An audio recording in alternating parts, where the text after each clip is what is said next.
Hello, everybody. Today's lesson is going to be on critical race theory. Let me say a few things about the topic of race before jumping into the actual content of today's lesson. So the first thing I would say is obviously the issue of race is a sensitive one, particularly in America, considering our history of racial discrimination and our history of slavery. And so the topic of race is obviously can be a sensitive topic that people can feel strongly about and have feelings about. And so that's the first thing to recognize. That we are confronting a sensitive topic, but it's important to talk about these things. Because the second thing I would say is, even though race is a sensitive topic that people feel strongly about, it's often one that we don't talk about, right? That race is something that we don't discuss openly, or we don't have open discussions about.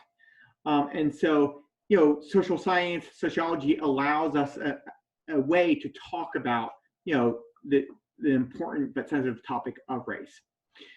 Third, the thing I would say is that obviously you're all in college now. You don't simply have to accept everything I tell you, or just kind of believe everything I say. You're here to make up your own minds and form your own opinions. The one thing I would say, though, is the goal is to have an informed opinion, so that if you disagree with things that I say in this class, or don't like certain concepts like white privilege or some other concept, that's totally fine, and you don't have to just simply accept what I tell you, but you have to know the concepts, you have to understand them to make up your opinion about them, right? You have to have an informed opinion. You don't have to agree, but you have to know what the concepts and what the knowledge is, right? So that's the third thing I would say is don't just blindly accept what I tell you. Come to your own opinions, but have those opinions be informed by theory and research. Fourthly and lastly, obviously what I'm telling you is coming from a certain perspective, my own perspective as a white man, right? And so, I don't know, I don't have the personal experience of being, a racial minority or a person of color. I am who I am. And so, we each come to the topic of race from our own perspective, and that's true for me just as everybody else. Okay, so enough for the kind of all that, and we can kind of jump right into the lesson. So the lesson today is what's called critical race theory. Critical race theory is a kind of a theory or theoretical approach about race, and particularly race in America, that was created around the 1970s and 80s, and had a particular kind of critical view of the topic of race. So let me kind of give first off some background, of where critical race theory is coming from. So as you may guess by the name, critical race theory is to some degree influenced by critical theory. So if you remember, critical theory was the school of German sociologists that formed in the 1920s and 1930s and 40s in Germany, and then had to flee many came over to America to flee Nazi Germany. The important thing that critical theory was influenced on, it was a very much of a left-leaning approach to sociology, right? It was influenced by people like Marx. It had, in particular, a critical view of society. So you can remember the big thing that differentiated them from positivism is that they believed that the goal of sociology was not simply to describe objectively, give some objective description of society, but rather to criticize, to critique the existing structure of society, and to offer up a vision of a better society, a different society, a society in which things could be improved. And so right, the big kind of debate between positivism and critical theory is that, positivism is, is portrayed as a, very strictly scientific, objective approach where the goal is simply just to describe what people are like and what society's like.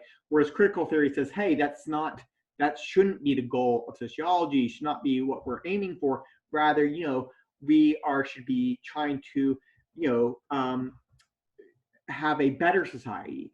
And to do that, we need to show what the problems are. We need to criticize and critique and show what the issues are. And so critical theory was not and is not value neutral, right? They take a stand, say, hey, these are the things, these are the issues that are problematic in our society, and this is what needs to be, or what could be fixed. The second important part of critical theory was the focus on ideology. So if you remember, ideology was a concept taken from Marx.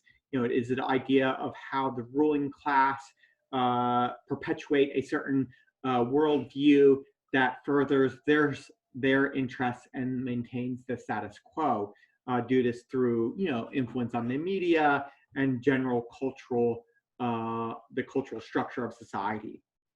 And so we, see that the critical theorists really emphasize this role of ideology and says, ideology or control over people's beliefs was the way that, capitalism was able to maintain itself, even though, it produces inequality. Okay, so that's a little bit of the kind of the theoretical kind of ancestry of critical race theory. So what does critical race theory do with, critical theory? What is critical race theory itself? So we can see that, it is taking on this idea of critical theory of critiquing, right? That it thinks that its goal, its purpose, is not simply to describe race in contemporary America or describe, people's racial beliefs or anything like that, but rather it is to criticize or critique the existing structure of race in America, right? It's not value neutral. Its goal is not simply to say, oh, well, this is what race is like. It's to say, hey, here are the problems with race in America. Here are the problems with our race relations. Here are the inequalities of race, right? And so it is not, a value neutral. It's there to, in some sense, critique race. And maybe in another way, to open our eyes about the problems of race that exist. And then also taking from critical theory, it's a focus on our beliefs, right? That it's, they're going to say that the problem with race is what we think about race, how that concepts and ideas of race are now part of the way we approach the world and our worldview. And that is shaping, our understanding of humans and different human groups, right? That, the very idea of race is actually, in some sense, a form of ideology. And we'll get to that in a second. Okay, so critical race theory is there to critique and to, show us the problems with race. What can we say more specifically or particularly about what critical race theory is about? So we can go through some of the main kind of features of critical race theory. And some of this you may have heard from, previous classes or other classes in sociology and previous classes with me. Okay, so what's the first thing? First is the idea that race is a social construction. So again, we have to go back to the concept of social construction that we learned in this class, right? So this is idea furthered by Berger and Luckman, the social construction of reality. So a quick review or a basic review.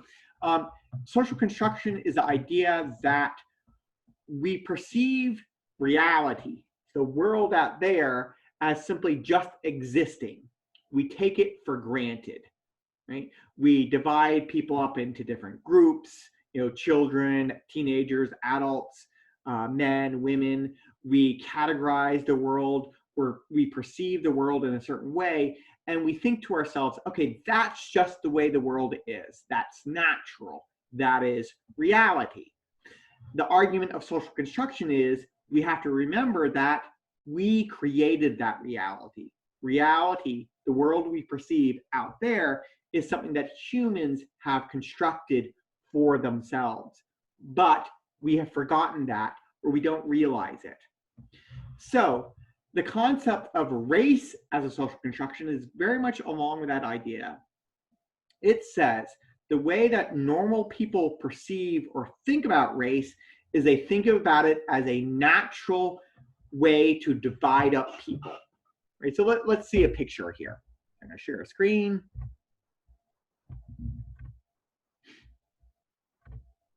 So we see a picture here, and we see a picture of two different men, right? And we can obviously see with our eyes, oh, well, that one man is white and another man is black, right? And we think to ourselves, okay, well, that's just the way the world is. That's natural. That's just an outcome of the natural physical differences of humans. And there's many different types of races in the world. And we think about, okay, well, there's Asian people and Hispanic people and all these different races, and we could list them off. The argument is that even though we are seeing race with our own eyes, even though we look at a picture like this and we think that these people are just different, that race is actually a concept or a categorization of people that we have ourselves invented. And so what that means is that the concept of race is artificial. It doesn't actually exist. It's a category of people that people themselves, have put onto the world. That there are actually, in reality, in the biological world, in the natural world, there is no such thing as race. There's many different arguments for this that in other classes I go through, right? The argument that there's no way to simply categorize people into simple races, of like 4 or 5 different groups, that the racial categories change over time, right? In America, we keep adding in and dropping out certain racial groups. Different countries have different racial categories, right? Brazil has a very complicated racial categorization, right? And so all this suggests that, it's artificial, that there is no really such thing as race, but it's just a way of categorizing people that we have put onto the world. I think really the best argument for saying that race is a social construction is biologists, right? Biologists, people who study, human differences in the physical human, say, look, there is no biological genetic differentiation between people of different races, right? We can find no clear marker, right? And so really it's just a difference of what is called phenotype, right? Surface level, differences, hair color, skin color, eye color, these types of things. But even with that, it's not as if everybody of a race looks exactly the same. And so even though we see race with our own eyes, race is artificial, doesn't actually exist. Further, the race as something that is socially constructed was constructed, right, for certain purposes, right? The idea that race is a social construction doesn't just mean it's constructed, it also means it was a form of ideology. That humans in the 17th, 18th century, Europeans in particular, constructed the concept of race and categorizing people in different ways, racial categories, to put themselves at the top, right? It was the history of colonization was happening, colonization into Asia and into Africa and into the Americas, that we get this idea of the racial differences between people really, being invented and created. And that wasn't just an accident, it was created in a sense to create a hierarchy, right? So it's not just, the races are physically different, but it was the concept of racial, the creation of the concept of race was creating it into a hierarchy. What race was on top, what races was better, and then all the way down in terms of, what races were supposed to be on the bottom. So all this, the idea of race is a social construction, is it's artificial, but it also serves a certain status quo, right? It historically served the status quo of keeping white Europeans at the top of a racial hierarchy. And so even though it is not something real, it still has a lasting societal effect on the world and people's interactions. And so even though race is not a reality, it still affects how people experience their own lives and how people experience other people. So race is not simply something that we can wish away or simply say, oh, well, it's a social construction, so we don't have to worry about it. No, race is a reality in terms of our society and in terms of our interpersonal interactions, even though it might not be a biological reality. It is a social reality. Okay, so that's the first concept that's important, right? This idea that race is a social construction and a form of ideology in this way, right? A belief system to maintain a certain status quo. A second important idea is the concept of institutional racism. So this really goes back to an important concept of racism. And racism is a concept that we use in everyday parlance, right? Everybody, knows the word racism, and, people talk about it in, popular culture and in general speaking. And the question is, well, what do we really mean by racism? So I think that when most people think about racism, they think about racism existing on a kind of an individual or interpersonal level.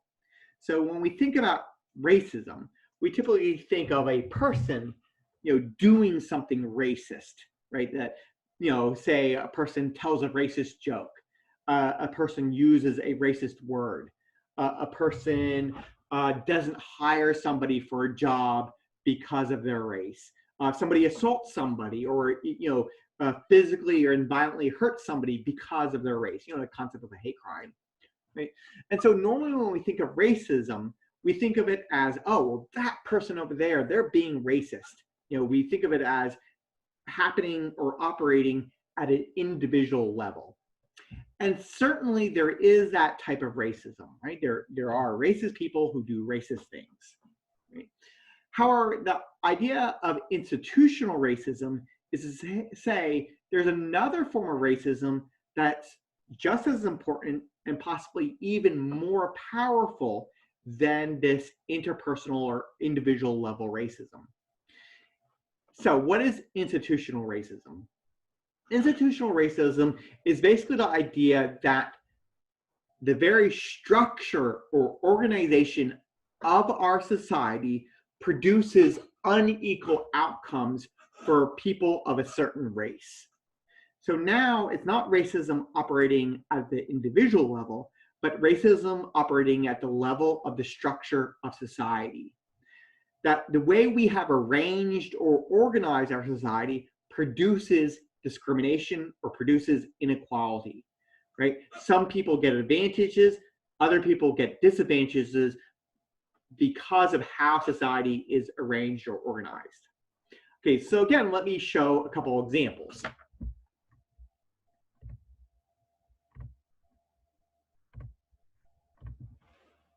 So first we have, oops.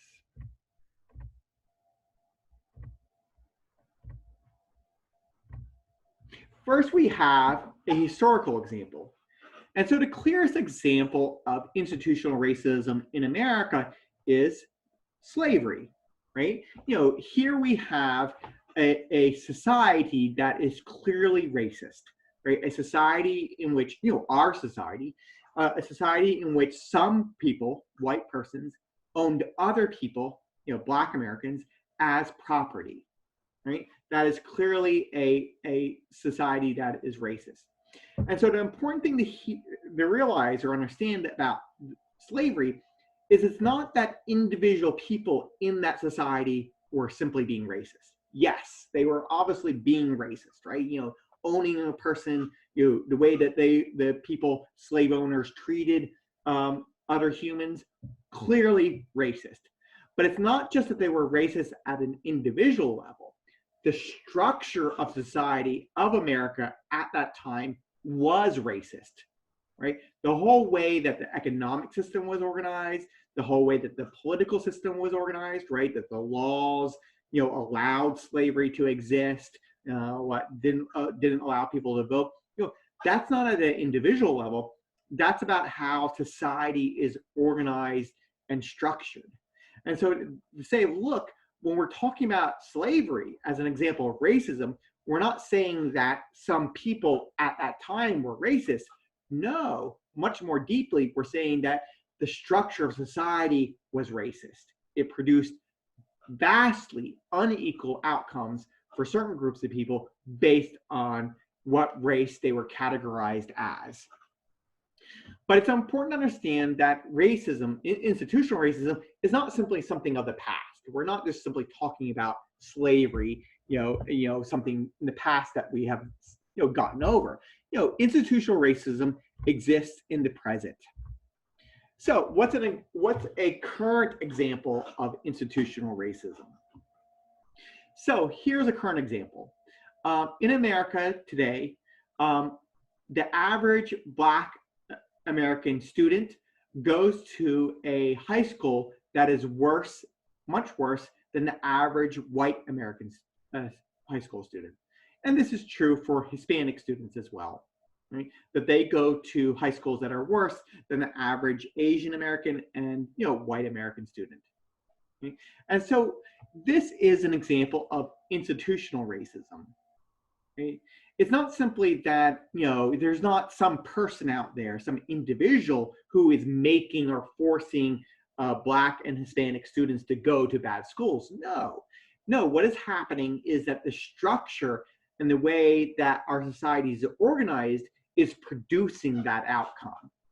And so that is an outcome, that is an example of institutional racism.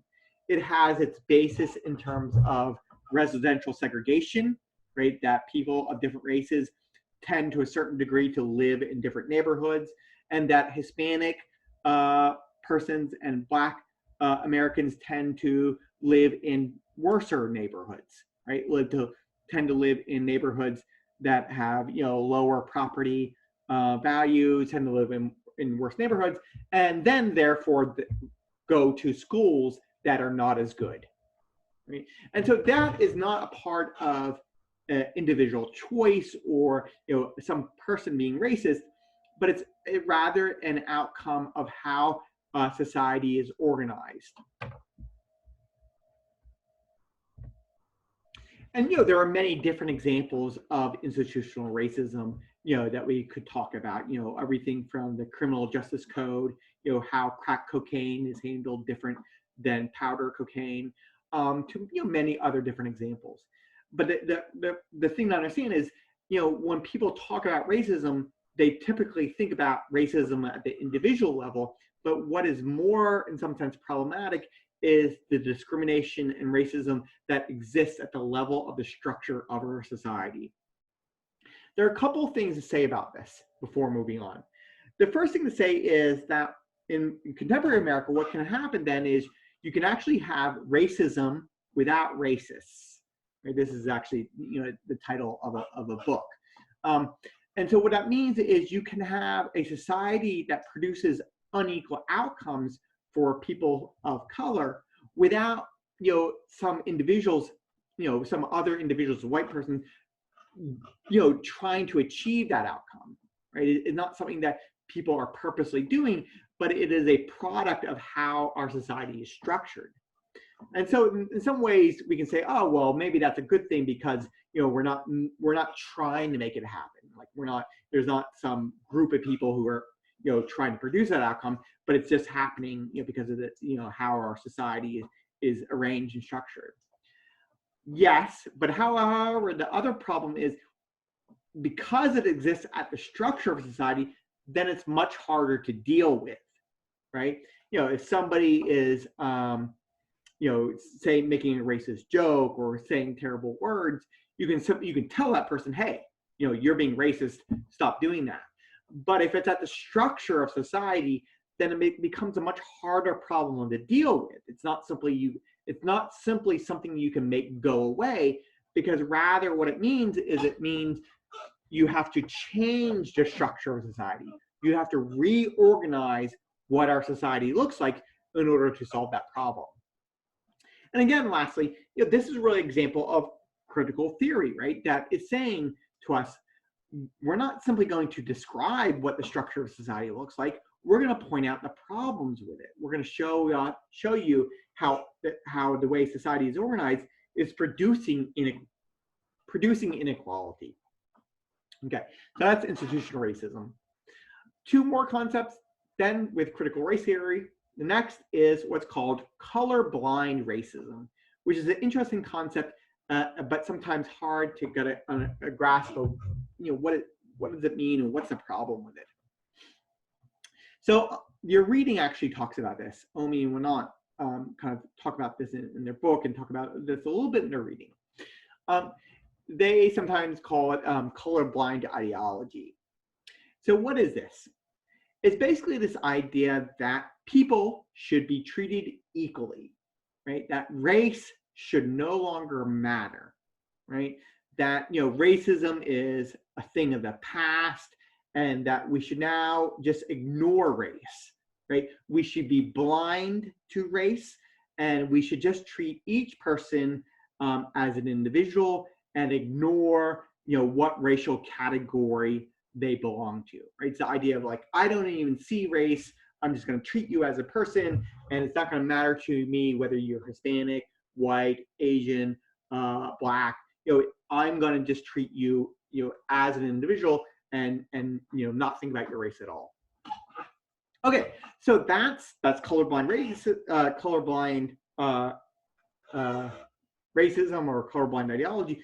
Sounds like pretty good. Like, what's the problem with that? People could say, what that sounds, let's try to treat everybody equally. Let's not think about race. What would be a problem with that? Right? So Omi will not say, look, actually, this colorblind ideology is actually itself a form of racism. Right? So what's the problem? Basically, it's what they're pointing out is saying, what you're trying to do with colorblind ideology is you're trying to ignore the problem of race. Race becomes something you no longer want to think about, becomes too difficult. And so what you want to do is you want to be blind to it. You want to try to ignore it. You want to try to say, look, racism was something of the past, of the period of slavery, or maybe 1950s, 1970s, 60s, the civil rights movement, but everything is fine now. Let's treat everybody equally. No problems, nothing to see here. We're all good, right? And that's the problem, right? Being blind to race, trying to ignore race, doesn't actually make the problem of race go away. In particular, when you are this colorblind ideology ignores institutional racism, right? It says, oh, if somebody's being racist, they tell a racist joke or they say something racist, you might not be able to be blind to that. You say, oh, stop doing that. But what it is actually blind to, how the structure of a society produces unequal outcomes, right? If people go to worse high schools or people are in prison for longer sentences, you can say, oh, well, that's something else. That's not really racism because we're not racist anymore. But that colorblind ideology of saying that racism is a thing of the past actually allows racism to exist and keep on going. Let me talk about an example of this, and it's a little bit of a sensitive example.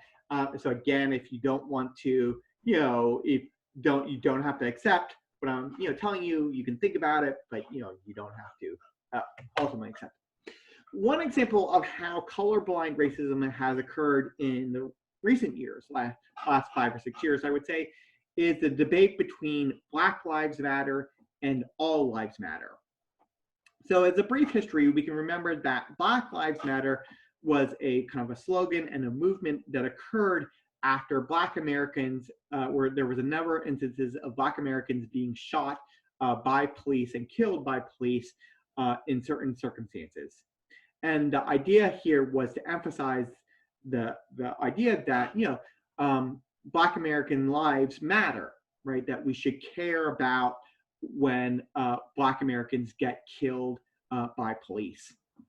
Then in contrast, the counter kind of slogan that occurred after Black Lives Matter, that became a popular term, was the concept of all lives matter.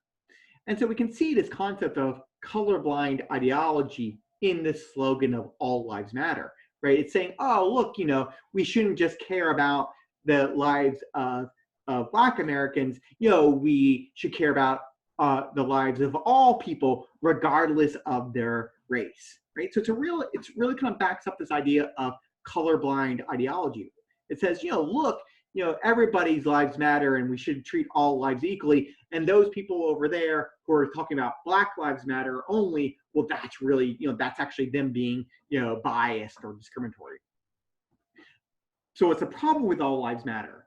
The problem is that it ignores the fact that, it was the lives of Black Americans who were under threat, right? It was the shootings of Black Americans by police officers that spurred this talk of lives mattering, right? And so the idea of all lives matter ignores that form of inequality, right? It ignores that form of racism, right? And so it is really a form of colorblind ideology, right? It kind of is blind to or ignoring of the idea that while we might want races to be treated equally and say that race doesn't matter, race does matter, right? Racism continues to exist in our society and continues to matter. And simply ignoring that or being blind to it does not make the problem go away, right? Saying all lives matter is not going to, stop Black Americans from getting shot by police officers. So that's, one example of, this idea of colorblind ideology. Last concept, or last couple concepts actually. Another concept of critical race theory is the idea of white privilege. Again, a bit of a sensitive topic.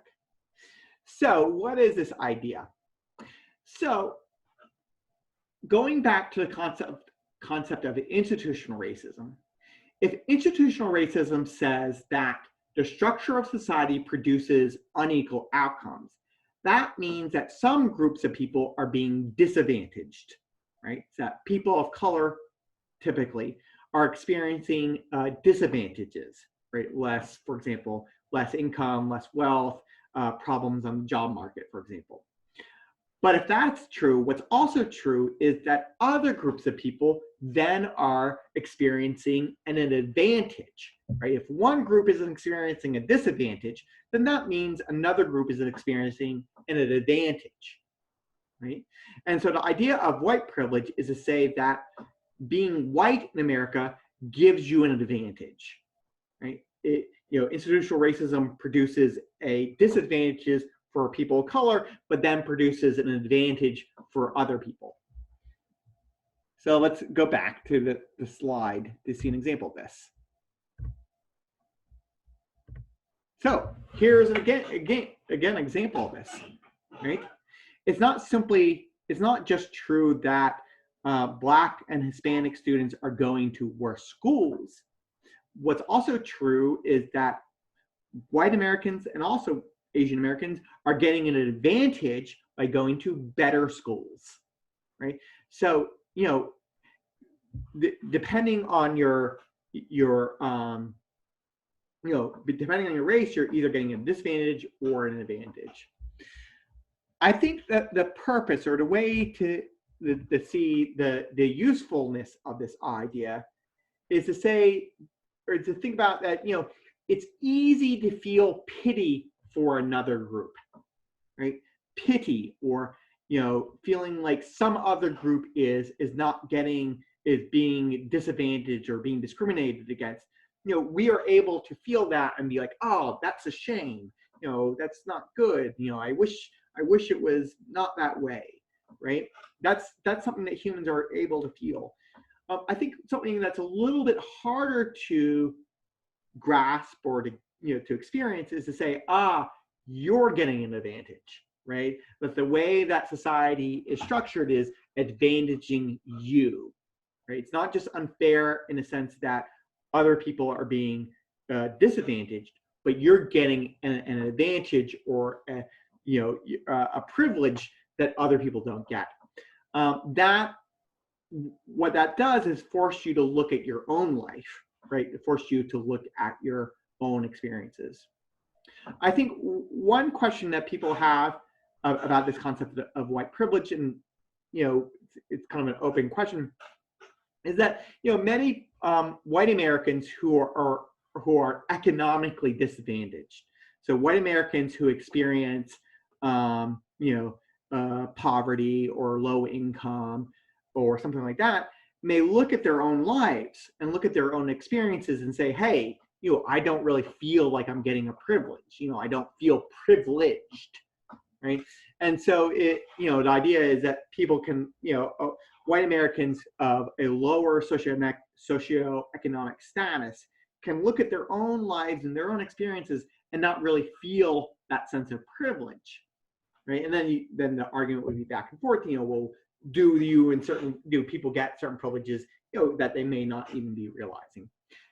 Either way, this leads us into the final concept of intersectionality. And this question will come back up a little bit. So what is intersectionality? So intersectionality is basically this idea that people belong to multiple categories, right? So what matters is not just your race, but each person is part of many overlapping or intersecting categories, right? So your race, your gender, your ethnicity, your nationality, your religion, your sexual orientation, right? All these things matter, and they make up your social identity. And so your social identity is not simply one thing like your race, right? But rather is the intersection of multiple categories. And the roots, or the theoretical roots of intersectionality really come from feminist theory. And so what feminist theory combined with race theory is trying to say is, look, if a Black woman is experiencing discrimination, they're not simply experiencing discrimination because of their race, and they're not simply separately experiencing discrimination because of their gender. They're experiencing discrimination because of their race and their gender. That their race and their gender is combining to create a double experience of oppression, right? And so that, it comes from this kind of Black feminist thought of saying, look, the experience of Black women experiencing their gender and experiencing discrimination in the world is very different than the experience of white women because of their experience of race that goes along with that. And so in general, we can say a couple of things. So first thing is we can say that there are then double experiences, or double experiences of oppression, sometimes called the double jeopardy of oppression. Right? You can experience oppression or discrimination based on multiple fronts because of your gender and your race and your orientation, your sexual orientation. You can be a Black woman who's a lesbian, and you're going to experience certain forms of discrimination based on all of those categories, and not just separately, but combined all together, right?